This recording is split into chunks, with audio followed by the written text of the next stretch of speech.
गौपालन board के उपाध्यक्ष स्वामी अखिलेश्वरानंद जी का तेंदुखेड़ा के गौशाला में आगमन हुआ है। इस दौरान उन्होंने विभिन्न विषयों पर अपनी बात कही, साथ ही लोगों को संबोधित किया और एक संदेश भी दिया।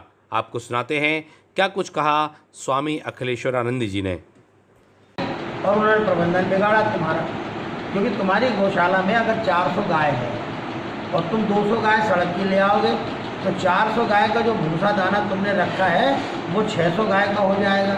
और तुमने सोचा है कि 9 महीने तक हम चलाएंगे, वो 6 महीने में ख़त्म कर देंगे, फिर 3 महीने का क्या होगा, फिर रोगे आप।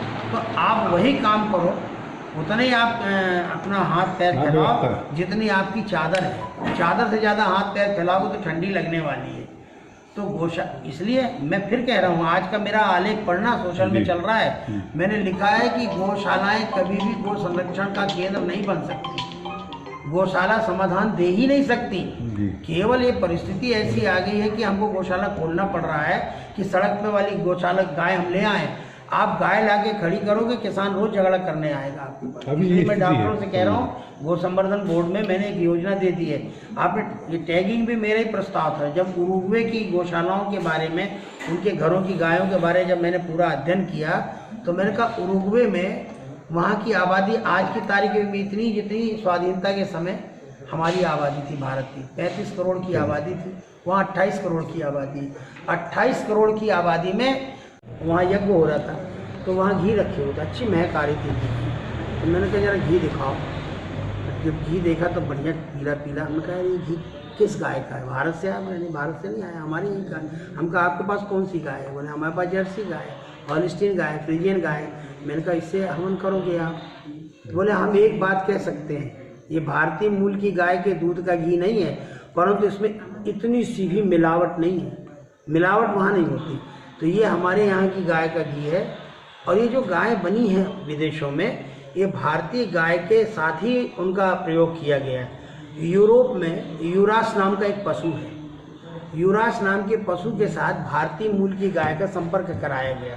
उससे जो बछड़ा बछिया तैयार हुए वे न्यू जर्सी में हुए, इसलिए न्यू जर्सी नाम के शहर के नाम पे जर्सी गाय उसका नाम रख दिया गया। अब भारत में हम उसको कहते हैं जरासी गाय, क्योंकि गाय की शक्ल है इसलिए जरासी गाय कह सकते हो, पर उस गाय के दूध में वो गुणवत्ता नहीं है। तो इसलिए बहुत सारी तो वैज्ञानिकों के शोध हैं, तो इस तरह से हम लोगों ने किया हुआ है। तो कुल मिला बाकी राज्यों में गोवंशी खत्म हो रहा है। दक्षिण में चले जाओ तो वहाँ गाय घोड़े नहीं मिलेगी आपको, तो वहाँ समस्या भी नहीं है। जहाँ गाय है वहीं समस्या है। समस्या नहीं है तो दूध की समस्या तो होगी नहीं। दूध तो ऊँट से भी मिल जाता है, ऊँटनी से भी मिल जाता है, उसका उपयोग करते हैं। दूध तो जर्सी से भी मिल रहा है, दूध तो डेनमार्क से भी मंगा रहे हो आप। रामदेव बाबा जो दूध मंगा रहे हैं, अच्छा इसमें शक्कर पड़ी होगी? नहीं। पक्का? हाँ। तो हम बिना शक्कर के लेंगे, तो बात करना है तो बाद में लेंगे। धन्यवाद। तो डेनमार्क से बाबा रामदेव जी जो मंगा रहे हैं दूध, तो हम लोगों ने कह दिया जो यज्ञ में हमको घी लगता है वो घी हमको देशी गाय का लगता है। कल हाईकोर्ट ने भी कहा है किस इलाके में चारा चल रही है, मैं यहाँ से बैठे बैठे देख सकता हूँ।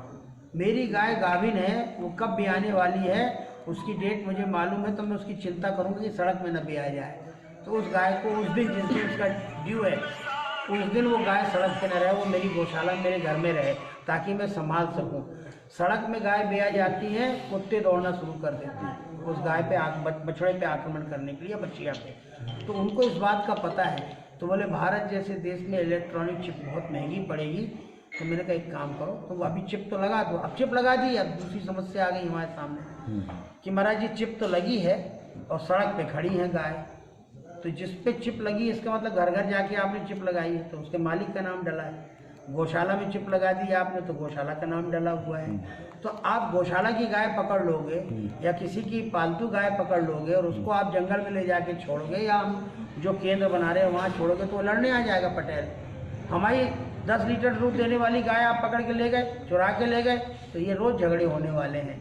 तो इसलिए अब टैगिंग में भी हमने संशोधन करवा दिया है कि ये कैसे आप तय कर पाओगे कि ये आवारा गाय है। आवारा शब्द तो बोलना जरा अच्छा नहीं है, निराश्रित या बेसहारा गाय है, ये कैसे आप चिन्हित करोगे? जब सब पे टैगिंग एक जैसा लगा है तो मालिक तो है कोई ना कोई उसका। तो जिस पर टैगिंग नहीं लगा, घर घर आप जा ही रहे हो, जो गाय उन्होंने अपनी संख्या लिखा दी वो तो आपको मालूम हो गया है। अब जो नहीं निकाली, भिखारियों की जनगणना कैसे होती है, हमारी जनगणना कैसे होती है? हम भी तो भिखारी की कोटि में आते हैं, हम भी तो, हमारे यहाँ तो कोई आता ही नहीं। अब आचार्य विद्यासागर जी महाराज सड़क में हैं, जंगल में हैं, तो उनके पास तो कोई जाने से रहा कि महाराज जी हम आपकी जनगणना करने आए। तो ऐसे लोगों के लिए भी एक अलग से प्रावधान है कि भारत में ऐसे इतने कितने लोग हैं जो यायावर जीवन जी रहे हैं, जो सड़कों पे घूमते हैं, जो घरों में नहीं रहते। जब घर में जनगणना करने जाते हैं तो वहाँ पूछा जाता है कि आज हम जनगणना करने आए हैं, आपके घर के सारे सदस्य यहाँ उपस्थित हैं क्या? तो कहेंगे नहीं, कक्का तो बाहर गए, तेंदुखेड़ा गए हैं, और बुआ जो है